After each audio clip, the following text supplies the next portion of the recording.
Hello and welcome to another episode of Gig and Towel podcast. I'm Tash. I'm Phil. And this week we thought we'd talk about the fact that I went to see ABBA Voyage.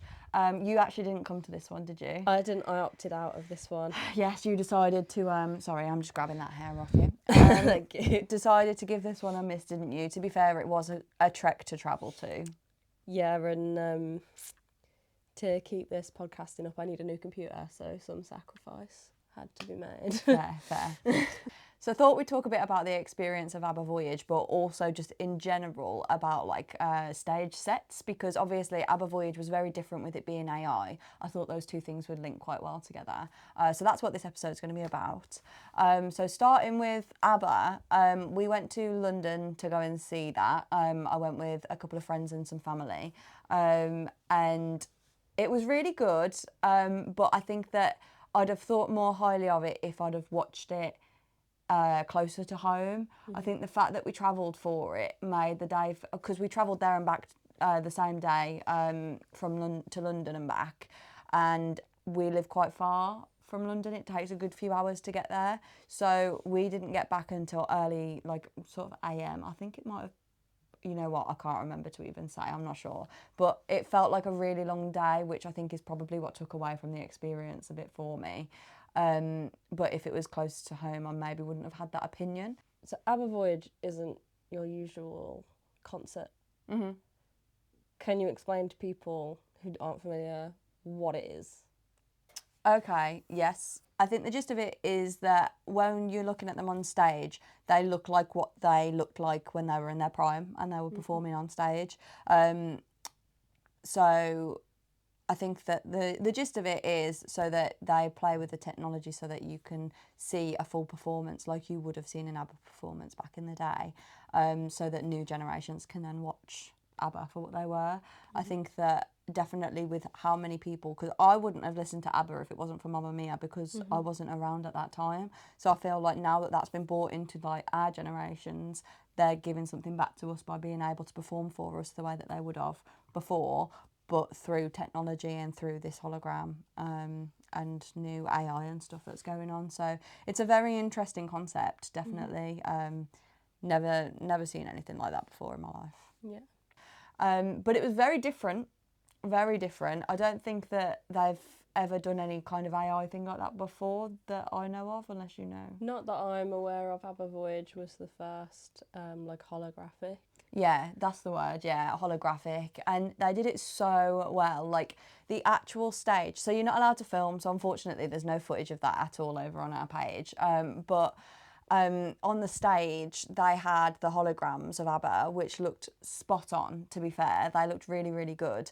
But then on the screens, they did look a bit fake. Like you could see that it wasn't quite real, which I'm surprised at, to be honest, because I feel like there's a lot of AI now that you see when you're scrolling Instagram and TikTok, etc., that you have to double take because you're like, is that AI or is that not AI? Because it looks so much like a person.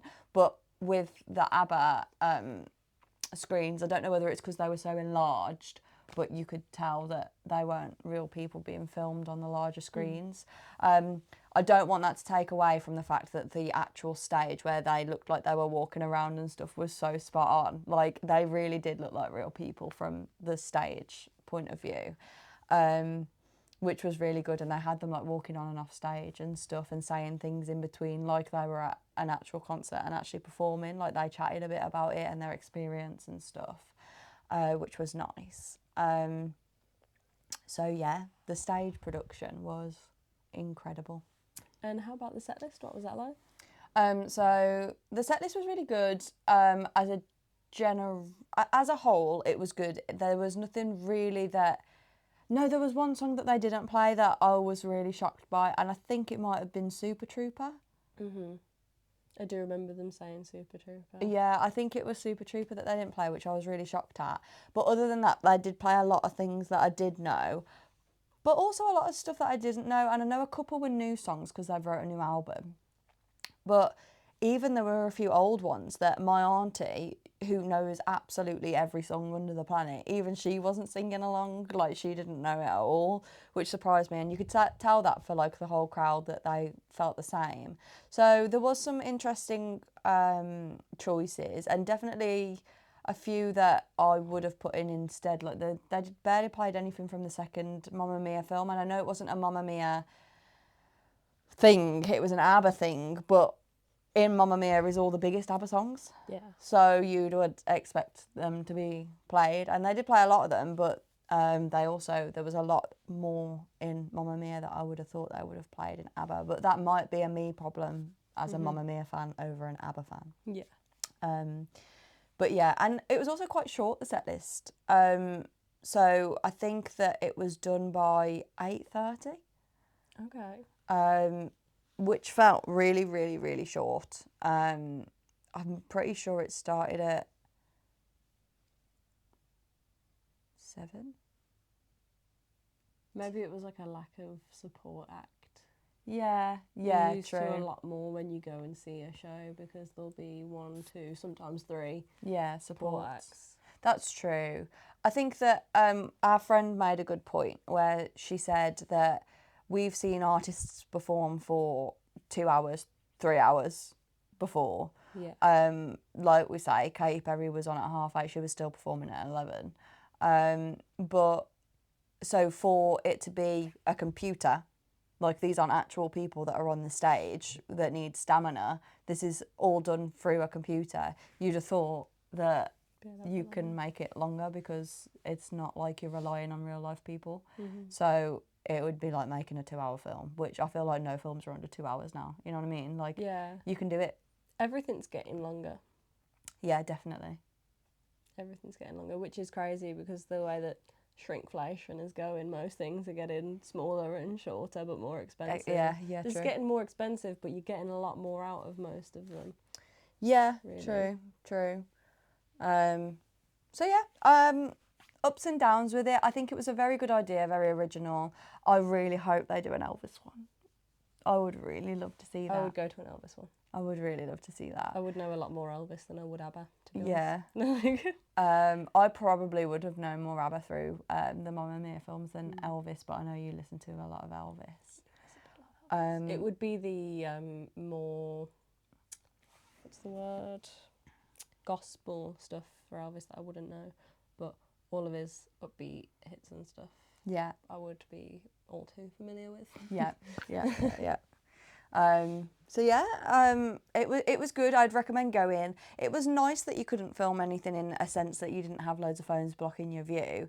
However, it felt very different, and it was sad because I wanted to come back and have things to share. Like I always post to the stories and stuff. Was it like a concert? Was it like a stage and then you just stand against it? Was there like tables? How was it laid out? Yeah, so they had like a floor area and then like seats that looked kind of like, imagine a lecture theatre. Okay. And people were sat in the seats of like this lecture theatre kind of room plan. And then there was the floor, which was where we were standing. And then there was a stage and the hologram was projected to the stage and there was a couple of screens either side. But it was also like, have you seen the videos of those performances recently at like bowls and stuff in America where the screen does things all the way around the outskirts? Sometimes things would flash all around the outskirts, and I had things like come down from the ceiling that like were like lights and like props and stuff that were hanging from the ceiling. So it was very, very different. I really wish I had things to show you because it's hard to explain without being able to show. And usually I'd be able to be like, if you want to see it, you can go over to Instagram and have a look at the highlight reels, but I can't. I've got nothing to show from it. But it was very different. And I just think that it could have maybe been executed a bit better in terms of the length and the songs of the show. But the actual concept was brilliant. There was actually a couple of weird parts throughout it. So when it started, it was like an anime cartoon of some wolves. And I still don't understand what that was supposed to be to this day, but it was like this wolf running through a forest and then he's like howling on top of a hill, and then ABBA came on. And then part way through, the same thing happened again. There was like a little interval where people went and got drinks, where ABBA went off stage and said, I don't know what they said, but they went off stage and people went and got some drinks and stuff while this cartoon was happening, and there was this song playing and you were just watching this cartoon and there was just music over the top, but it wasn't ABBA music, it was just music. It was very, very odd. I don't know the concept of it, like the principle of it now. And like when you first walked in, the screens were all projections of trees in the snow, like they were bare trees in the snow, and it was just like an animation of that when you entered, and then that's what it ended on at the end as well, and then in between was these wolves running through the forest and stuff. But we've all discussed it and none of us quite know what that was all about, or the meaning, or why. How bizarre. So very strange, very strange. And then when we came out, they were playing songs in the like foyer bit where that they hadn't played in the show. So they were playing like Andante, Andante, and When I Kissed the Teacher, and things like that, which they didn't perform, but they started playing those in the foyer afterwards, so that you got to hear them, which was nice because it felt like we were there, like listening to it still, even though we hadn't seen it as a performance. So yeah, up and down with it, but I think it's something very different, and we did it as a present for somebody, which I think is a nice idea, to do something as a present like that.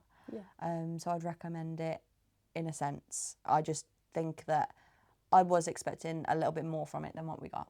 But again, that could have been because we were travelling quite far, that it felt like I needed a big show to feel like it was worth it. Because usually if we'd travel to London, we'd stay in a hotel overnight, but we didn't this time around, and I don't think I would do that again. Fair enough. I find it a very interesting concept, purely on... I'm trying to think how to word this. So it's definitely something that will be great for people who didn't get to see bands just because they weren't born yet, or they were too young, or whatever. Elvis. But I also think it kind of takes away an aspect of live performance, whereby a lot of people who never got to see the bands they wanted to see because they're not around anymore would see a like tribute night or something. So you are kind of losing the actual live performance there. And it is crazy that like there will be a time where live performance isn't a thing. They'll record it and then hologram it, and everyone will watch it at the same time from different parts of the world, just from home even, maybe, rather than at a place. So that's weird to think. maybe not in our lifetime, but we will reach a point where... It's definitely possible. Yeah, where like nothing will happen in person if the human race survives long enough. Yeah. And like you say, I do think it's good because for bands for like Nirvana and Elvis and people that aren't around anymore for you to watch, I don't think the Beatles perform anymore. Things like that, I feel like would attract a lot of attention, and people would enjoy going to see that kind of thing. But equally, it's probably a very good moneymaker for people in the industry. Because that is obviously going to attract people. But I know that tribute acts are a bit of a controversial topic anyway for some people. Some people don't like them because it takes away original bands, but I do think it gives you an opportunity for the ones that really try and put on an accurate show as well, to go out and enjoy a gig that you would never have got to see like any other way. Nirvana haven't been a thing in our lifetime, so our only way to experience anything like that would be... And not only things that tribute. are like, not only for like bands and stuff that aren't around anymore, but also for people that maybe can't afford to see the actual artists. Like we've seen an Ollie Murs tribute before and stuff like that, and Hannah Montana tribute. Hannah Montana doesn't tour because Hannah Montana is Miley Cyrus. So spoilers. We were children at that one. I would go now. But like we've seen a Hannah Montana tribute, which we wouldn't have been able to see because she doesn't tour, and like Ollie Murs and like other people like that do exist, but people do tributes of them, like Taylor Swift and stuff. Not everyone can afford £150 to go and see Taylor Swift. Like a lot of people would be able to afford more like 20 Yeah. quid to go and see them at a local Or people venue. that didn't have the opportunity. Yeah. People that really, Couldn't get really tickets. tried, couldn't get tickets. You know, and I find it so hard, especially with particular genres. If that's what you're into, sometimes a tribute night is the only night out you can get where you're going to know any of the music. Mm-hmm. Like, being predominantly on the rock scene, there's not a lot of rock night outs. Nights out. So sometimes being like, oh, we'll go to a tribute night, because then the venue, even if the venue keeps going after as well, they'll play music that's on genre with the band that's been on, so you get to actually stay out and enjoy that kind of music, which we don't get very often. Mm-hmm. You don't get rock nights out in Birmingham very often. There are towns that do. Mm-hmm. There are definitely towns that do, and there are towns that will have towns and cities that will have like live music on all the time, but you might not necessarily know it.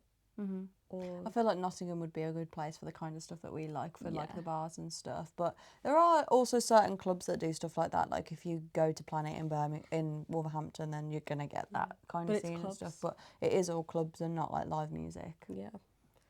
And there's just a lot less. Yeah. All the clubs in Birmingham, and there's only Snobs, and Uproar. And Uproar. There's Uproar. It's a bit of a weird one, especially with like it being holograms for ABBA. Yeah. Where it's like, because I've worked in a bar that had tribute acts on every week, and I saw the ABBA one a couple of times doing that. Yeah. So it does exist. You can go and see a tribute of them. I know it's not the same, but a hologram's not the same either. No, it's not. It's not. And I feel like I'd almost probably prefer a tribute from the point of view that they can actually get the audience involved. Yeah. And you can still have that interaction. That is something that I was going to say actually, because there was parts where the hologram would say certain like comments or lines or whatever, and we'd start cheering or wooing or laughing or whatever. Like a bit of like a London, how we doing? Yeah. And then they'd just carry on, because obviously this is all pre-recorded. There's not the right pauses there for us. Like, you could see where they were trying to, but sometimes then they were trying to and we weren't reacting. And then it was awkward because there was a pause where we were supposed to be reacting and we weren't. And then there was times where we were reacting and over speaking what they were saying. So, yeah, it definitely didn't feel like the same kind of connection that you feel when you're at a concert. Seeing a band live. And obviously things happen where, like, people in the whoever's on stage will comment on something happening in the crowd or whatever sometimes, and they're often the funniest bits. Like in our Katy Perry episode, we talked about how they got people on stage and stuff with them, and people pointing things out in the crowd. McFly do that a lot, like, and pointing at signs that people bring and stuff. You don't have any of that with seeing something like that, but you expect to not have those things. So I feel like as long as you go in with a realistic expectation of what you're getting, then you can't be disappointed. But yeah, there is that barrier there that doesn't feel quite the same. You don't get that connection. Yeah. Like you would with a real person. Yeah, very interesting though, and I think it's a great thing for them to have trialled. And like I say, like, I'm not ruling it out to never go again if they did something like Elvis or something for that. And with actual AI, when it's got to the point they can use it, they probably can have the holograms interact with you in real time and respond to things, and it's just not, because it's not actually AI, is it? It's just a projection. It's a projection. It's digital, but it's human made. It's choreographed. It's it's been animated from photos. It's not AI made. Yeah. So if they did develop it, maybe you could have that aspect thrown in. Maybe that's something that will happen in the future. Yeah, true. It's interesting to speculate. It is. We don't know what's going to happen. You never know, but that's what's so fun. So, in terms of like talking about sets and the stage production, and because we've been talking about the holograms and stuff, we thought that we'd touch on like kind of sets that we've seen that have been really good when we have been to concerts, because a lot of people put a lot of money and time and energy into the stage production that they've got on stage with them. So do you want to talk about some good experiences you've had with stage production? Who's like the best band that you've seen that's had that kind of like wow factor for their set? The best one, at least, where I was probably close enough to pay attention. I've probably seen ones that also have like equal sets, but Yeah. one of the best productions I've probably seen was Muse, who I saw 2017. It was just before we went into the third year at college because I hadn't decided yet if I was even going to. And it was one of those concerts. I think it was £80. It'd probably be more now. It was £80, and it was one of those shows that I watched, and I was like, every penny I have spent has gone into the show. Like I didn't feel like I'd been overcharged for what I'd paid. I was like, they had so many dancers, so many dancers. It's unreal, and it was insane choreography. They had so much going on the screens in the background that was like perfectly timed with the dancers as well. Like it all flowed really well. And then at one point, it reminded me of when Dad talks about Iron Maiden and the time that he saw them, and they had the big Eddie that like came out, and they kind of had that. So that was like an animatronic thing, wasn't it? Yeah. So Muse had the same kind of thing. Obviously, it wasn't an Eddie because that's Iron Maiden, but they had like a robot. It was the drones when they had released drones, so it was all like robots and stuff. And they had this character, and they had the same kind. It was massive. Like its arms was over my head at one point. It was huge. It fully came out, and it had these arms, and it was like coming out and like moving around. So that was really cool as well. But I have never seen a production like it. They had the runway thing, and they even had like drums and stuff at the end. So at one point they played a whole bit in the middle. Oh, that's nice. So people further back got a bit of a better view for that. And yeah, just an insane show that was. Absolutely insane. I think there was a bit of pyro in there as well. Pyrotechnics, fire, flames, sparks, things. So yeah, that was the show that I have seen and gone, every penny of that was worth it. Like there wasn't anything that could be faulted. Matt Bellamy's voice, insane the whole time. Nice. He's such a good singer. They all played incredibly, honestly. And yeah, that was a show. Yeah, especially like you probably heard Drones played so many times around that time in my life. I loved that album. Yeah. It was so good. That was one that I own physically. Yeah, wow. It was... I haven't listened to that album in a long time. I need to go back and listen to it. I love it when we have conversations about things like this, and then I'm like, it sparks me to go, yeah, I need to go back to that because I haven't listened in so long. Yeah, they had, oh man, Revolt, I think, was my favourite song on that album. I listened to Revolt all the time. Nice. That was my favourite song on there, but the whole album, start to finish, is just incredible. Yeah. And I'm really glad I saw them on that tour. Yeah. Because it was so good. I couldn't fault it.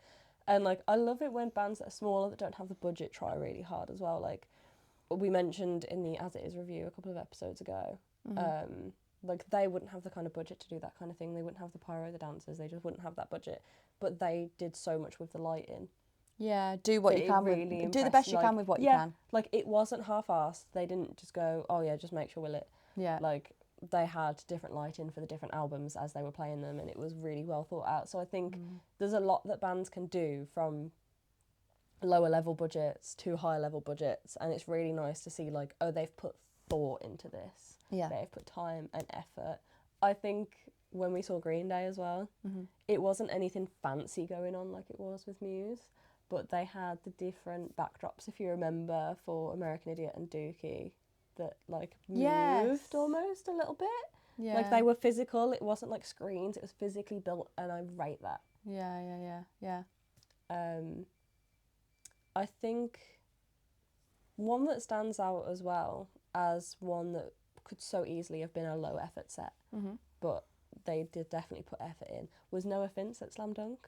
Oh yeah. Like all those TVs and stuff, and don't get me wrong, I know that in the few songs that we watched, they were having a few issues. I think one of the TVs fell off or something, and they had to like run out and fix it. But like, for a festival, you don't expect them to bring massive sets with them, especially for the smaller stages and the 'Cause, ones that are still in the middle of the day as well. You expect it for maybe the headliner. Because you're literally rotating constantly between bands. Yeah, so that was like one that stood out in my mind from the point of view of like there wouldn't have been many bands there that day that made that kind of effort to bring such a physical set with them. Yeah, that was that. I forgot that he had those 3D props, but he did. Yeah, it was good.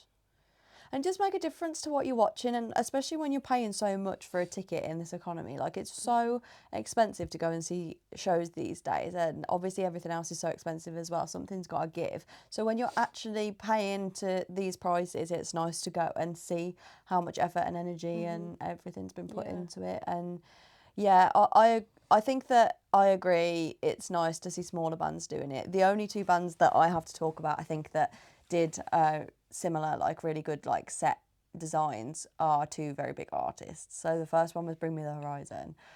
We went to see them in Cardiff, and they did.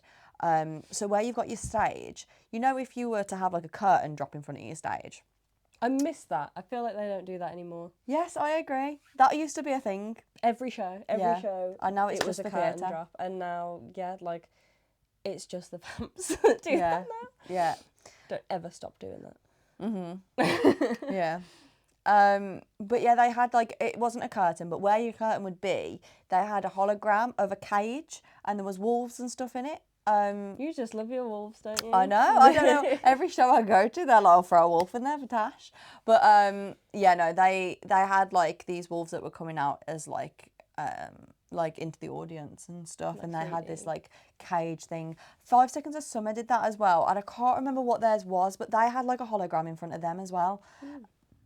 Yeah, they had a hologram projection of some sort in front of the stage as well, again where a curtain would be, and that had stuff going on, but I can't remember what it was like. But then after so long, it lifted, and it's interesting because you're watching it like, that's so cool, but because of where it is, when it does disappear, it's a bit of a relief because you've spent all this money to come and see this band, and then stuff's happening in front of them and you can't see them properly. But it's a very cool idea, and they didn't have it for the whole show, it was just for parts of it, both of the bands. So yeah, that's very interesting, very cool. And again, it's something different that you feel like, oh wow, I've never seen that before. And then the other person that I wanted to touch on for stage production and like overall effort is Taylor Swift, because everyone knows how long her shows are and how much effort, energy and money goes into them, but all her performers were incredible. She had so much going on. She had massive stairs and stuff for Folklore album. Thank you, get my loop. She had like stairs and stuff that she came down for the Folklore album. She had like water, she had like all of her costume changes and all of the designs of the sets changed with it. She had like the forest and stuff, like the way they built the stage for each like album through the eras was incredible. And I'm not being funny, but the amount of effort they went through for a show that long to change each set for every album was a lot. So that was something that will stick with me for sure. For sure. One that you've reminded me of there that we've definitely slept on in this conversation, Sabrina Carpenter. Oh, I'm sorry. Yeah. That set, that was so well thought out, the way that she themed it around the different rooms. I feel like that was almost like a bit of an Easter egg for House Tour. Yes, like definitely. She gave you like a house tour as she went into different rooms. It's so funny because she's like a little... I've always found her... like, she's always reminded me of a little Polly Pocket. So to see her as a little Polly Pocket in her like house with all the rooms around, incredible. And I think one of the things I love with Sabrina Carpenter is how, like, especially with her new album, a lot of it's cheeky, but she's being like, I'm not being cheeky, but she is being cheeky. She's like, that's not what I'm saying. That was something that was definitely in the set design with the shape of the runway. Because when you look at videos from high angles where you can see the whole thing, the end of the runway is not just any old shape, and it makes it look like a penis. Have you not noticed? No! So the end of it is like heart-shaped, but because it's got that like shape to it. No. At the end, that is what it looks like. Oh my goodness, I have never. No, I did not notice that. I'd have got some Sabrina Carpenter videos to show you. Yes, you do. In fact, actually, after us filming, there's a lot of things that I'm like, show me. You should get TikTok. Yes, I know. I know.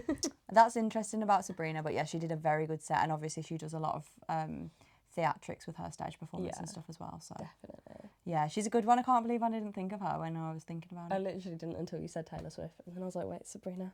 Yeah, because I've seen performances of her with like the telephone box and everything. Like, yeah, very, very cool. Yeah, she loves the set. She does like her stage production, doesn't she? Yeah, Bless her. for sure. And it's like watching a whole show. Like, it's not just like going to see a concert. It's like watching a performance, a theatre show or whatever. Yeah, very good. I feel like I'm glad. I feel like it's coming back round again because it definitely was a huge thing years ago. What?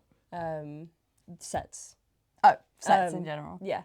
Like having a set at a music gig, because obviously like a lot of my earliest memories are watching live videos and DVDs that mum and dad had of rock bands.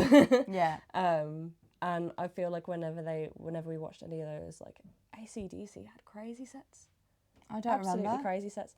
And I think when we saw, I could be making this up, but I think when we saw them, they had the Hell's Bells bell. Yes, I feel I could be lying, they but because we couldn't actually see the front of it at the stage, but I feel like I remember seeing it poke out the front a couple of times, maybe. Yeah, I think you might be right. I think, but they always had something, like Dad always spoke about whenever they played Whole Lot of Rosie, they'd have the big inflatable woman that appeared. Yeah. And They were doing what they could with what they had. yeah, they had loads of stuff included in the set.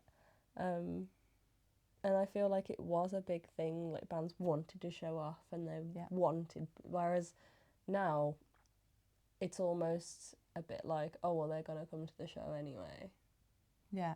And it can be a bit half-assed, so I like it when they put... And like I say, it doesn't have to be anything crazy. What As It Is did with the lights was just so nicely thought out, and it made an impression. Yeah. Like, I was like, they've not done anything crazy, they don't have the budget to do anything crazy, but they've done what they can, and they've gone, how can we make it look good as well? I've seen someone else recently that were a small band that we've seen, and I went, wow, I didn't expect them to do like a stage. Maybe it was As It Is.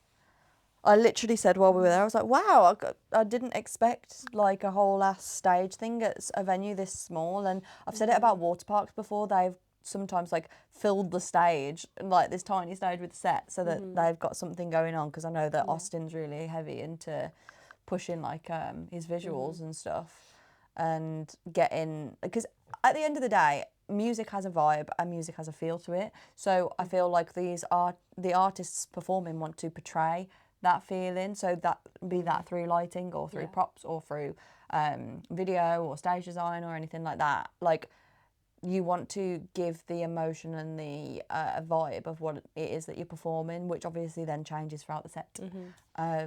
So yeah, I really respect it, and I think it makes such a big difference. Yeah. Seeing a performance over. Yeah.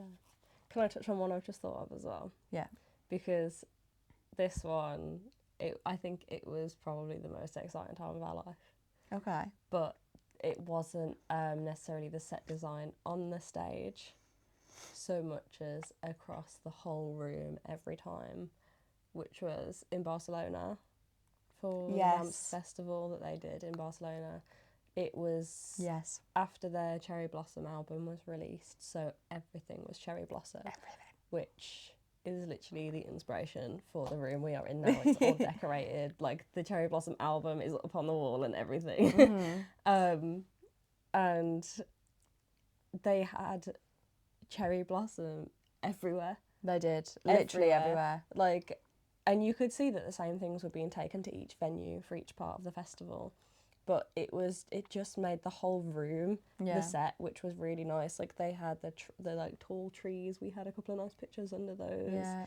And just like all around the walls, and like it was everywhere. Yeah, because... And they had like the donuts that you could sit in and have a photo take, and like the whole room was involved. Yeah.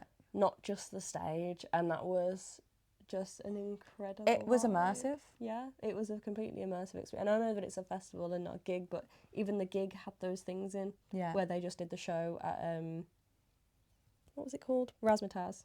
Where they just did the show at the Razzmatazz, they still had those cherry blossoms trees and stuff. Yeah. Out in the crowd and not They just even on the had stage.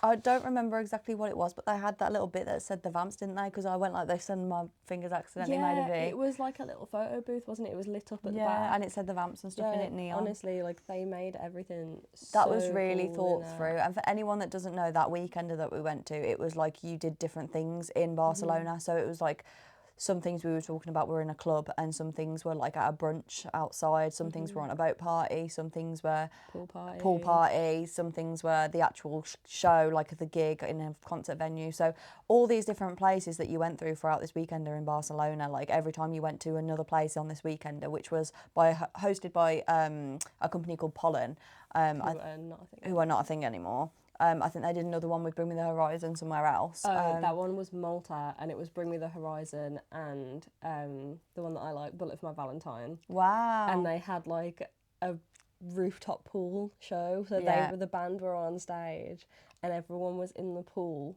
on the rooftop, and they had like a circle pit going in the pool and stuff. Like, oh, I wish I'd have gone to that one. I could maybe deal with a circle pit in a pool because you've got the pressure of things. Honestly, the videos from that looked so good. I was so sad that we couldn't, but I couldn't have afforded that in Barcelona the same year. No, too much. But it was so good. And oh my god, yeah. I think that that company really put that. I don't know why they went busted. It would be very interesting to know why they because stopped. They weren't all music themed.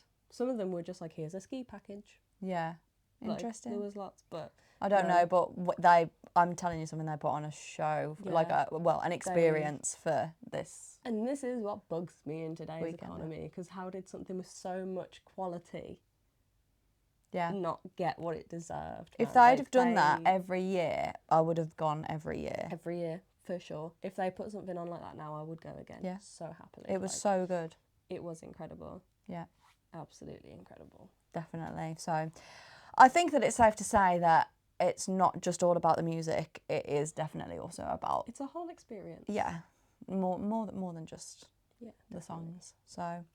Oh, well, I feel like that wraps everything up for this week's episode, unless you have anything else that you wanted to say. No, I think we've touched on all the best sets there. Yeah, definitely. Some, I forgot about some of them as well, so it was nice for you to bring them up and remind me. And feel free to let us know some of your guys' favourite sets in the comments. I only found out since doing this that you can comment on Spotify podcasts. Didn't know you could do that. So whatever platform you're on, you can comment and let us know your favourite sets too. Yes, I actually don't think that we've mentioned that I don't know where you're watching this on currently, but we have this on YouTube and Spotify, and we're aiming to get it up on Apple as well, I think. Yeah, we're trying. It's a confusing platform. I'll get there. Eventually. So there is other ways of watching it. If you don't have access to Spotify, you can't have access to YouTube, you can watch it on either. And we do have our Instagram that I post highlights of for any concert that we go to, if you wanted to see any of the footage of anything that we've been speaking about. And that's where we'll kind of promote like the little reels and stuff as well of it. And the same on our TikTok. So just search Gig and Tell and you'll find us. But yeah, I think that's everything for this week. And we'll see you again next Thursday with another episode. Bye. Bye.